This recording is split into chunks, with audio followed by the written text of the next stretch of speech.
আসসালামু আলাইকুম। শেখ আব্দুল্লাহ স্কুল কলেজে আয়োজিত অনলাইন ক্লাসে আমার নবম শ্রেণীর শিক্ষার্থীদের জানাচ্ছি স্বাগত। শিক্ষার্থীরা, আমরা পড়ছিলাম পঞ্চম অধ্যায় দেখতে হলে আলাদায়। আজকে আমরা পড়ব এর পরবর্তী অংশ। গত ক্লাস আমরা পড়েছিলাম আমাদের লেন্স, আলোর প্রতিসরণ আর লেন্সের প্রকারভেদ। তো লেন্সের প্রকারভেদে আমরা পড়েছিলাম যে লেন্সকে সাধারণত দুই ভাগে ভাগ করা হয়, উত্তল লেন্স এবং অবতল লেন্স। তো এই উত্তল লেন্স এবং অবতল লেন্স ব্যবহারের ক্ষেত্রে এই লেন্সের ক্ষমতা সম্পর্কে আমাদের জেনে নিতে হবে, না হলে আমরা আমাদের প্রয়োজন অনুযায়ী এই লেন্সগুলো ইউজ করতে পারবো না। তো লেন্সের ক্ষমতা করার আগে বা ক্ষমতা সম্পর্কে জানার আগে আমরা একটু স্মরণ করে নিই আমাদের পূর্ববর্তী ক্লাসে আমরা লেন্স সম্পর্কে কি জেনেছিলাম। লেন্সকে প্রধানত দুই ভাগে ভাগ করা হয়েছে, একটা হচ্ছে উত্তল লেন্স, একটা অবতল লেন্স। উত্তল লেন্সের কাজ কি ছিল? উত্তল লেন্সে সাধারণত সেই লেন্স যেখানে একগুচ্ছ আলোক রশ্মি যখন সমান্তরালভাবে লেন্সের উপর আপতিত হতো তখন প্রতিসরণের পর সেগুলো কি হতো? অভিসারী হয়ে একটা নির্দিষ্ট বিন্দুতে মিলিত হতো। আর অবতল লেন্সের ক্ষেত্রে ঠিক তার উল্টোটা ঘটতো। কি হতো? একগুচ্ছ আলোক রশ্মি সমান্তরালভাবে আপতিত হয়ে প্রতিসরণের পর সেগুলো অপসারী হতো, অর্থাৎ দূরে সরে যেত, একটা রশ্মি থেকে আরেকটা রশ্মি দূরে সরে যেত। কিন্তু কল্পনা করা হতো এই অপসারী রশ্মিগুলোকে যদি আমরা পেছনের দিকে প্রসারিত করি বা পেছনে বর্ধিত করি তাহলে সেগুলো প্রধান অক্ষের উপর একটা নির্দিষ্ট বিন্দুতে মিলিত হবে, অর্থাৎ মনে হবে যেন ওই বিন্দু থেকে রশ্মিগুলো অপসৃত হচ্ছে। আর ওই বিন্দুটাকে আমরা জানি ফোকাস বিন্দু বলে। তো এই যে ফোকাস বিন্দু এবং প্রধান অক্ষ থেকে বা লেন্সের প্রধান অক্ষ থেকে যে দূরত্ব সেটাকে আমরা জানি, সেটাকে বলা হয় ফোকাস দূরত্ব। ফোকাস আমাদের আজকে লেন্সের ক্ষমতা জানার জন্য বা লেন্সের ক্ষমতা সম্পর্কে বিস্তারিত যদি আমরা জানতে চাই সেক্ষেত্রে আমাদের লেন্স সম্পর্কে জানতে হবে এবং লেন্সের ফোকাস দূরত্ব সম্পর্কে জানতে হবে। তো ফোকাস দূরত্ব আমি তোমাদের গত ক্লাসে পড়িয়েছি, আশা করছি আমার শিক্ষার্থীরা ফোকাস দূরত্ব করো সেটাও বুঝতে পারছো আর লেন্সগুলো খুব ভালোভাবে চিনতে পেরেছো। তো আজকে লেন্সের ক্ষমতায় যাওয়ার আগে যেটা বলবো, উত্তল লেন্স এবং অবতল লেন্স সম্পর্কে আগে সেজন্য ভালোভাবে জেনে নিতে হবে। তো লেন্সের ক্ষমতা সাধারণত একটা সূত্রের মাধ্যমে বা একটা ফর্মুলার মাধ্যমে প্রকাশ করা হয়। নর্মালি লেন্সের ফোকাস যে দূরত্বটা আমরা পেয়ে থাকি, এককে সেই ফোকাস দূরত্ব দিয়ে ভাগ করলে সেক্ষেত্রে আমরা যা পাই বা যে ভাগফলটা পাই সেটাই হচ্ছে লেন্সের ক্ষমতা। অর্থাৎ লেন্সের ক্ষমতা সমান সমান, যদি লেন্সের ক্ষমতাকে আমরা ডি দ্বারা প্রকাশ করি, স্মল ডি, তাহলে ডি সমান সমান 1/, ফোকাস দূরত্ব। এখানে ফোকাস দূরত্বকে আমরা ছোট স্মল এফ দ্বারা প্রকাশ করছি। তো যখনই আমরা একে ফোকাস দূরত্ব দ্বারা ভাগ করব, যে ভাগফল আসবে সেটাই হচ্ছে লেন্সের ক্ষমতা। লেন্সের ক্ষমতার একক হচ্ছে ডায়োপ্টার, যেটাকে বড় হাতের ডি বা ক্যাপিটাল ডি দ্বারা প্রকাশ করা হয়। মনে রাখবে, স্মল ডি হচ্ছে লেন্সের ক্ষমতা প্রকাশ করার জন্য ব্যবহার করছি আমরা, আর ক্যাপিটাল ডিতে হচ্ছে ডায়োপ্টারের শর্ট ফর্ম, অর্থাৎ লেন্সের ক্ষমতার একক হচ্ছে ডায়োপ্টার এবং সেটা শর্ট ফর্ম হচ্ছে এই ক্যাপিটাল ডি। এই ক্যাপিটাল ডি দ্বারাই আমরা লেন্সের ক্ষমতা প্রকাশ করছি। যদি তোমার এক্ষেত্রে দেখা যায় তোমাদের বিভিন্ন গাণিতিক সমস্যা দেওয়া হয়, তো সেক্ষেত্রে তোমার এই লেন্সের ক্ষমতা বের করে দিতে পারে, অথবা দেওয়া থাকতে পারে যে তোমাকে লেন্সের ক্ষমতা দেওয়া হলো, তো লেন্সের ফোকাস দূরত্ব কত সেটা নির্ণয় করো। তো সেক্ষেত্রে ফর্মুলাটা ঠিক এভাবে ঘুরে যাবে, অর্থাৎ আমরা এই একটা ফর্মুলা থেকে আরেকটা মান বের করতে পারবো। অর্থাৎ ফোকাস দূরত্ব সমান সমান 1/, লেন্সের ক্ষমতা, অর্থাৎ এককে লেন্সের ক্ষমতা দিয়ে ভাগ করলে আমরা ফোকাস দূরত্ব পাবো, আবার এককে আবার লেন্সের ফোকাস দূরত্ব দিয়ে ভাগ করলে লেন্সের ক্ষমতা পাওয়া যাবে। এভাবেই আমরা লেন্সের ক্ষমতা বের করতে পারবো। নরমালি লেন্সের এই ক্ষমতার একক ডায়োপ্টার হলো এসআই একক, কিন্তু এর ক্ষমতার একক হচ্ছে মিটার, অর্থাৎ রেডিয়ান পার মিটার, সরি।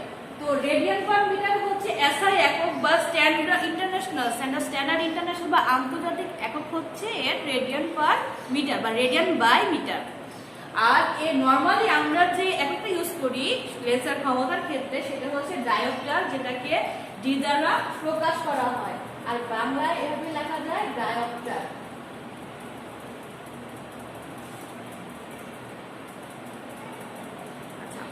এ হলো লেন্সের ক্ষমতা। লেন্সের ক্ষমতা কিন্তু দুই ধরনের হয়, ধনাত্মক এবং ঋণাত্মক দুই ধরনের হয়ে থাকে। কারণ যেহেতু আমরা দুই ধরনের লেন্সই ব্যবহার করছি, একটা হচ্ছে উত্তল লেন্স আর একটা হচ্ছে অবতল লেন্স, তো সেক্ষেত্রে লেন্সের ক্ষমতাও সেই সাথে সাথে পরিবর্তিত হয়।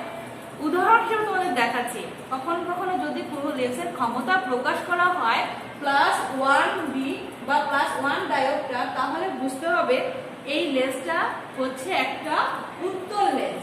যখনই কোনো লেন্সের সামনে যদি এই পজিটিভ সাইন থাকে, তাহলে বুঝতে হবে লেন্সটা হচ্ছে উত্তল লেন্স।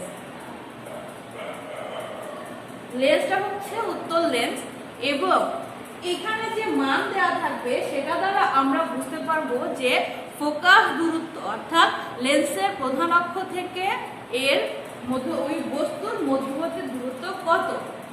যেমন ধরো এখানে যেহেতু লেন্সের ক্ষমতা 1 ডায়োপ্টার দেওয়া আছে, তো এই ক্ষেত্রে দেখা যায় যে এখানে লেন্সটা হচ্ছে যেহেতু প্লাস, সেহেতু এটা হচ্ছে একটা উত্তল লেন্স এবং যেহেতু এখানে 1 ডায়োপ্টার দেওয়া আছে, এর ফোকাল দূরত্ব হচ্ছে 1 মিটার। অর্থাৎ লেন্সটা কি হয়, লেন্সের প্রধান অক্ষ থেকে বস্তুর দূরত্ব হচ্ছে 1 মিটার। কারণ এখানে যদি আমরা দেখো, এখানে একটা ফর্মুলা দেওয়া আছে ফোকাস দূরত্ব বের করা, যদি আমরা 1 থেকে এই 1 কে ভাগ করি তাহলে ভাগফল হবে 1। অর্থাৎ 1 মিটার দূরত্বে চোখের প্রধান অক্ষ থেকে, লেন্সের প্রধান অক্ষ থেকে ঠিক 1 মিটার দূরত্বে কি হবে, ওই বস্তুটার অবস্থান হবে। একই রকম ভাবে যদি কোনো লেন্সের ক্ষমতা -2 ডি দেওয়া থাকে, তাহলে মাইনাসের জন্য আমরা বুঝতে পারবো লেন্সটা হচ্ছে একটা অবতল লেন্স। অর্থাৎ লেন্সটা একটা অবতল লেন্স এবং যেহেতু এই এখানে 2 দেওয়া আছে, অর্থাৎ লেন্সের ফোকাস দূরত্ব দেওয়া আছে 2, বা সরি লেন্সের ক্ষমতা দেওয়া আছে 2 ডায়োপ্টার, তো সেই ক্ষেত্রে ফোকাস দূরত্ব আমরা কি পাবো, ফোকাস দূরত্ব এখানে আমরা মান বসালেই পাবো। এর ফোকাস দূরত্ব কত, 1/2 মিটার সমান হচ্ছে 0.5 মিটার বা 50 সেন্টিমিটার। অর্থাৎ কোনো বস্তুর যদি তোমার ক্ষমতা -2 ডি দেওয়া থাকে, তাহলে বুঝতে হবে যে লেন্সটা হচ্ছে একটা অবতল লেন্স এবং প্রধান অক্ষ থেকে, লেন্সের প্রধান অক্ষ থেকে বস্তুর দূরত্ব হচ্ছে 50 সেন্টিমিটার বা 0.5 মিটার। তো এই অর্থাৎ এই দ্বারা আমরা কি বুঝতে পারি, যেহেতু এটা উত্তল লেন্স, উত্তল লেন্সের ক্ষেত্রে আমরা বুঝি যে বস্তুটা চোখের প্রধান অক্ষ থেকে বা লেন্সের প্রধান অক্ষ থেকে 1 মিটার দূরত্বে বা 1 মিটার দূরে একটা নির্দিষ্ট বিন্দুতে মিলিত হচ্ছে। অর্থাৎ আর এখানে -2 এর ক্ষেত্রে মনে হবে যে 50 সেন্টিমিটার দূরে বস্তুটা একটা নির্দিষ্ট বিন্দু থেকে অপসৃত হচ্ছে। এতটুকুই ডিফারেন্স। আশা করছি তোমরা এইভাবে -2 ডি, +1 ডি বা +2 ডি এইরকম দেয়া থাকলে ওইগুলো দ্বারা কি বোঝাচ্ছে সেটা লিখতে পারবে। কারণ তোমাদের পরীক্ষায় কিন্তু প্রশ্ন এইভাবে আসে যে -2 ডি দ্বারা কি বোঝাও, +2 ডি দ্বারা কি বোঝায়, +1 ডি দ্বারা কি বোঝায়, -1 ডি দ্বারা কি বোঝায়, ঠিক এইরকম ভাবে দেয়া থাকে। তো আমরা যদি এইভাবে বেসিকটা বুঝতে পারি, তাহলে কোশ্চেন যেভাবে আসুক না কেন আমরা অ্যান্সার করতে পারবো। এরপর পড়বো আমরা চোখের ক্রিয়া, অর্থাৎ আমরা কিভাবে চোখে দেখতে পাই বা আমরা যে আমাদের চোখের সামনে কোনো বস্তু থাকলে খুব সহজেই দেখতে পাই, সেটা কেমন করে ঘটে সেটা আমরা এখন শিখব। নরমালি আমরা জানি যে আমাদের চোখের কিছু অংশ রয়েছে, তার মধ্যে রয়েছে আমাদের কর্নিয়া, আমাদের রেটিনা, চোখের অক্ষিগুলোকে, এখানে অক্ষিগুলোকে আছে লেন্স, আর চোখের অ্যাকুয়াস হিউমার এবং ভিট্রিয়াস হিউমার নামক কিছু লিকুইডও আমাদের চোখে থাকে। তো এক্ষেত্রে আমরা যখনই কোনো বস্তু দেখতে পাই, সেক্ষেত্রে মেইনলি আমাদের দেখতে সাহায্য করে আমাদের লেন্স এবং আমাদের রেটিনা। নরমালি আমাদের চোখের লেন্সের সামনে থাকে কর্নিয়া, কর্নিয়াতে আলোক রশ্মি আমাদের লেন্সের উপর পড়ে, চোখের লেন্সে পড়ে এবং প্রতিফলিত হয়ে চোখের পেছনে যে পর্দা থাকে যেখানে বিম্ব গঠিত হয়, সেটাকে বলা হয় রেটিনা। অথবা আমরা থেকে ঘুরিয়ে বলতে পারি যে কোনো বস্তু থেকে আলোক রশ্মি কর্নিয়ার মাধ্যমে আমাদের লেন্সে আপতিত হয় এবং চোখের লেন্সে, যেহেতু লেন্স আমাদের চোখের লেন্স হচ্ছে অভিসারী ক্ষমতা সম্পন্ন লেন্স বা উত্তল লেন্স, তো আলোক রশ্মিগুলোকে লেন্স কি করবে, অভিসারী করবে। তো লেন্সে অভিসারিত হওয়ার পর কি হবে, রশ্মিগুলো একটা নির্দিষ্ট বিন্দুতে মিলিত হবে চোখের পেছনে একটা পর্দার উপর। এই চোখের পিছনে রেটিনার উপর এই আলোক রশ্মিগুলো একটা নির্দিষ্ট বিন্দুতে মিলিত হবে এবং সেই বিন্দুতেই কি হবে, বস্তুর প্রতিবিম্ব তৈরি হবে। যখনই রেটিনায় কোনো বস্তুর বিম্ব গঠিত হবে তখনই ওই বস্তু সম্পর্কে আমরা আমাদের একটা অনুভূতি জন্মায়, আমরা বস্তুটা তখন দেখতে পাই। ব্যাপারটা ঠিক এইরকম, এখানে অনেকগুলো ঘটনা ঘটে। খেয়াল করো, একটা বস্তু থেকে আলোক রশ্মি আমাদের চোখের উপর আপতিত হয়ে লেন্সে প্রতিফলিত হয় এবং সেটা রেটিনায় একটা বিম্ব গঠন করে। যখন রেটিনায় এই বিম্ব গঠন গঠিত হয় তখন সেখানে একটা তড়িৎ সিগন্যাল বা বিদ্যুৎ সিগন্যাল তৈরি হয়।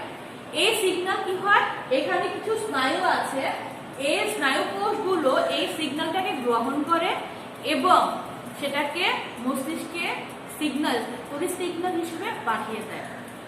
আর এই যে কাজগুলো ঘটে সেজন্য এখানে দুই ধরনের কোষ কাজ করে। একটাকে বলা হয় রড কোষ, আরেক ধরনের কোষকে বলা হয় কোণ কোষ। এই কোণ কোষ এবং রড কোষ মূলত আমাদের কোনো বস্তুর দেখতে সাহায্য করে, অর্থাৎ কোনো বস্তু সম্পর্কে যে একটা দৃষ্টি হওয়া বা দৃশ্যমান হওয়ার যে একটা অনুভূতি সেটা তৈরিতে সাহায্য করে। কেমন করে, যখনই কোনো বস্তু থেকে আলোক রশ্মি আমাদের চোখের রেটিনা, আমাদের লেন্সে প্রতিফলিত হয়ে রেটিনায় বিম্ব গঠন করে, কোনো বস্তু থেকে বিভিন্ন রঙের আলোর জন্য বা আলোর বিভিন্ন তীব্রতার কারণে কি হয়, আমাদের এই কোণ কোষগুলো উদ্দীপিত হয় এবং এই কোণ কোষগুলোর সাহায্যে যে কোনো পদার্থ বা যে কোনো বস্তু হতে যে বিভিন্ন রকমের আলো আসে এবং আলোর পার্থক্যের মাধ্যমে ওই বস্তুর আকার বা গঠন সম্পর্কে আমাদের অনুভূতি জন্মে। আর এখানে যে রড কোষগুলো রয়েছে, এই রড কোষগুলো আমাদের অল্প আলোতে বা খুবই সীমিত আলোতে দেখতে সাহায্য করে। ধরো রাতে যখন হঠাৎ করে যদি ধরো অন্ধকার জায়গায় তুমি যাও, তোমার কারেন্ট চলে গেল, অথবা তুমি কোনো জ্যোৎস্না রাতে দেখা যায় প্রথমে অনেক কিছু দেখা যায় না, কিন্তু কিছুক্ষণ পর দেখা যায় সবকিছু আস্তে আস্তে বোঝা যায়। এক্ষেত্রে আমাদের এই রড কোষগুলো অল্প আলোতে আমাদের দেখতে সাহায্য করে। এছাড়া অল্প আলোতে দেখতে সাহায্য করার সাথে সাথে যেটা ঘটে সেটা হচ্ছে আমরা তো বস্তুগুলো দেখতে পাই, কিন্তু যেহেতু সেখান থেকে কোনো আলোক রশ্মি আপতিত হয় না, সেই জন্য আমরা সেগুলোর রং সম্পর্কে কোনো কিছু বুঝতে পারি না। অর্থাৎ অন্ধকারে বস্তুর অস্তিত্ব বোঝা যায় কিন্তু সেগুলোর রং সম্পর্কে কোনো অনুভূতি আমাদের মস্তিষ্কে পৌঁছায় না, ফলে আমরা সেগুলো কি দেখি, সাদা কালো দেখে থাকি। এটা হচ্ছে রড কোষ এবং কোণ কোষের কাজ। আর এখান থেকে স্নায়ু উদ্দীপনা তড়িৎ সিগন্যাল হিসেবে আমাদের মস্তিষ্কে পাঠানো হয়। তবে সবচেয়ে মজার ব্যাপার হচ্ছে আমাদের ক্যামেরা যেভাবে কাজ করে চোখের লেন্সে ঠিক একই রকম ভাবে কাজ করে। ক্যামেরার লেন্সে যখনই কোনো প্রতিবিম্ব তৈরি হয় সেটা উল্টো তৈরি হয়, আর আমাদের চোখের রেটিনায় যে বিম্ব তৈরি হয় সামনে দেখা বস্তু ঠিক তার উল্টা বিম্বটাই আমাদের রেটিনায় তৈরি হয়। কিন্তু এই যে বিম্বটার যে একটা তড়িৎ সিগন্যাল আমাদের মস্তিষ্কে পাঠানো হয়, মস্তিষ্ক তখন ওই সিগন্যালটাকে উল্টিয়ে দেয়, ফলে আমরা ওই বস্তুটি ঠিক যেমন আকৃতির যেমন দেখতে ঠিক তেমনই দেখতে পাই। অর্থাৎ এখানে যে বস্তু থাকে সেই বস্তুর একটা উল্টো বিম্ব এখানে তৈরি হয়, এই উল্টো বিম্বটা যখন মস্তিষ্কে যায় তখন মস্তিষ্ক সেটাকে আবার উল্টে দেয়, ফলে আমরা বস্তুর আসল বিম্ব দেখতে পাই বা বস্তুর আসল যে গঠন সেটা সম্পর্কে অনুভূতি ফিল করি বা অনুভূত হই। আচ্ছা, এই গেল হচ্ছে আমাদের চোখ কিভাবে কাজ করে, আমরা কিভাবে দেখতে পাই সেই সম্পর্কে। আমি আশা করছি আমার শিক্ষার্থীরা বুঝতে পেরেছ, আর ছবি দেখলে তোমরা আরো বেশি স্পষ্ট বুঝতে পারবে। আর বইয়ের মধ্যে এগুলো খুব সুন্দরভাবে ডিটেলস বর্ণনা করা আছে, একটু মনোযোগ দিয়ে পড়লেই বুঝতে পারবে। এবার আমরা দেখলাম যে চোখে কিভাবে আমরা কোনো বস্তু দেখতে পাবো। এখন করবো চোখের যত্নে কি করণীয়। এই যে আমাদের খুব মূল্যবান একটা সম্পদ চোখ, এই চোখটা যেন ভালো থাকে, এই চোখের সাহায্যে যেন আমরা আমাদের কাজগুলো খুব সুন্দরভাবে করতে পারি এবং দীর্ঘদিন যাবত যেন চোখটা ভালো থাকে, সেজন্য আমাদের কিছু ব্যাপারে যত্নশীল হতে হবে এবং কিছু কাজ করতে হবে, কিছু ক্ষেত্রে আমাদের সচেতন হতে হবে। যেমন ধরো আমাদের দেশে সবচেয়ে বাচ্চাদের সবচেয়ে বড় সমস্যা হচ্ছে তারা পুষ্টিকর খাবার গ্রহণে খুবই অনাগ্রহী হয়ে থাকে। কিন্তু এটা মনে রাখতে হবে নিজের স্বার্থে বা নিজের চোখকে ভালো রাখার জন্য আমাদের বিভিন্ন রকম ভিটামিন A, C, E সমৃদ্ধ সমৃদ্ধ খাবার গ্রহণ করতে হবে। সাধারণত বিভিন্ন সবুজ এবং হলুদ বা কমলা শাকসবজিতে এই ভিটামিন এ, সি, ই থাকে। এই যে এই 3 ধরনের ভিটামিন, এগুলো তোমার চোখকে সতেজ রাখবে এবং চোখের দৃষ্টিশক্তি বাড়িয়ে দেবে। ভিটামিন এ চোখের দৃষ্টিশক্তি বাড়াতে অনেক বড় ভূমিকা পালন করে। তোমরা হয়তো জানো না যে আমাদের যে অন্ধকারে দেখতে সাহায্য করে রড কোষ, এই রড কোষটাকে সতেজ রাখতে বা অ্যাক্টিভ রাখতে সাহায্য করে আমাদের ভিটামিন এ। এই কারণে যেসব বাচ্চারা ছোটবেলায় ভিটামিন এ সমৃদ্ধ খাবার কম খায় তাদের রাতকানা রোগ দেখা দেয়। রাতকানা রোগ মেইনলি হয় হচ্ছে কম আলোতে তারা দেখতে পায় না। এবং আমরা কি জানি যে কম আলোতে আমাদের দেখতে সাহায্য করে রড কোষ। আর তুমি যদি ভিটামিন এ সমৃদ্ধ খাবার কম খাও তো সেক্ষেত্রে তোমার রড কোষগুলো সক্রিয় হবে না, সেগুলো ঠিকভাবে কাজ করবে না, ফলে অল্প আলোতে দেখা সম্ভব হবে না এবং রাতকানা রোগের মতো সমস্যা দেখা দেবে। এরপর আসা যাক, পরবর্তী করণীয় হচ্ছে নির্ধারিত সময়ে ঘুমানো, যেটা আমাদের এখনকার লাইফস্টাইলের সবচেয়ে বড় বিপত্তি। কারণ আমাদের এখন বর্তমান লাইফস্টাইল এমন হয়েছে যে পর্যাপ্ত ঘুম খুবই অসম্ভব ব্যাপার হয়ে গিয়েছে এবং সময় মতো আমরা ঘুমাতে চাই। এর ফলে আমাদের চোখের উপর মারাত্মক প্রেশার পড়ছে এবং চোখের দৃষ্টিশক্তিও কমে যাচ্ছে। এক্ষেত্রে করণীয় কি, প্রতিদিন পর্যাপ্ত পরিমাণে ঘুমাতে হবে এবং সময় মতো ঘুমাতে হবে। চোখকেও বিশ্রাম দিতে হবে, কারণ আমরা জানি কি সারাদিন যদি আমরা অক্লান্ত পরিশ্রম করি আমাদের দেহ যেমন ক্লান্ত হয় চোখও ক্লান্ত হয়। কিন্তু বেশিরভাগ ক্ষেত্রে দেখা যায় আমরা আমাদের ক্লান্তির জন্য আমাদের দেহকে বিশ্রাম দিচ্ছি কিন্তু আমরা আমাদের চোখটাকে বিশ্রাম দিই না। সেক্ষেত্রে চোখের ক্ষেত্রে যত্নশীল হতে হবে, চোখকেও পর্যাপ্ত ঘুমের ব্যবস্থা করে দিতে হবে, পর্যাপ্ত বিশ্রামের ব্যবস্থা করে দিতে হবে। এরপর ধূমপানও আমাদের চোখের জন্য খুব ক্ষতিকর, এই জন্য ধূমপান থেকে বিরত থাকতে হবে। কারণ তোমরা দেখবে ধূমপায়ী ব্যক্তির চোখ একটা সুস্থ মানুষের চোখের তুলনায় খুব দ্রুতই বিভিন্ন রকম সমস্যার সম্মুখীন হয়। তো সেই ক্ষেত্রে ধূমপান হতে বিরত হতে হবে। এছাড়াও কিছু কিছু মানুষ আছে যারা বাইরে গেলে সানগ্লাস ইউজ করে। সানগ্লাস ইউজ করাটা ভালো, তবে সানগ্লাসটা যেন অবশ্যই ইউভি প্রোটেক্টেড হয়, অর্থাৎ অতি বেগুনি রশ্মি যাতে সানগ্লাসের মধ্য দিয়ে তোমার চোখে প্রবেশ করতে না পারে সেদিকে খেয়াল রাখতে হবে। তোমার সানগ্লাসের ভিতর দিয়ে যদি অতি বেগুনি রশ্মি বা ইউভি রশ্মিটা তোমার চোখে প্রবেশ করতে না পারে তাহলে সেটা তোমার চোখের আর কোনো ক্ষতি করতে পারবে না। কিন্তু যদি সানগ্লাস পরা হলো কিন্তু অতি বেগুনি রশ্মিও চোখের ভিতরে প্রবেশ করলো তাহলে কিন্তু সানগ্লাস ব্যবহার করে তেমন কোনো লাভই হবে না। এরপর যেটা করতে হবে সেটা হচ্ছে বিভিন্ন কাজে আমাদের ঘরে যেমন রান্নার কাজে, এছাড়া বাইরে যারা ওয়েল্ডিং এর কাজ করে, তারপর ঝালাইয়ের কাজ করে, তাদের কি করতে হবে, চোখে যেন কোনো কিছু ছিটে না আসে। রান্নার যেমন তেলের ছিটে আসতে পারে, ঠিক তেমনি ওয়েল্ডিং এর সময় দেখা যায় বিভিন্ন এই যে স্ফুলিঙ্গগুলো ছিটে ছিটে আসে, এগুলো অনেকের চোখে চলে আসতে পারে। চোখে চলে আসলে চোখের ক্ষতি হয়ে যায়। এক্ষেত্রে কি করতে হবে, সচেতনতার সাথে কাজগুলো করতে হবে, চোখটাকে রক্ষা করতে হবে। এছাড়াও আরো কিছু ব্যবস্থা আছে, সেটা হচ্ছে পর্যাপ্ত আলোতে পড়াশোনা বা যে কোনো কাজ করতে হবে। অনেকে আছে অল্প আলোতে কাজ করতে চায়, এক্ষেত্রে চোখের প্রচুর ক্ষতি হয়, কারণ এতে চোখের উপর চাপ বেড়ে যায় এবং দৃষ্টিশক্তি কমতে থাকে। এক্ষেত্রে কি করতে হবে, পর্যাপ্ত আলোতে লেখাপড়া বা যে কোনো কাজ যেখানে আলোর বেশি প্রয়োজন সেখানে পর্যাপ্ত আলোতেই কাজ করতে হবে।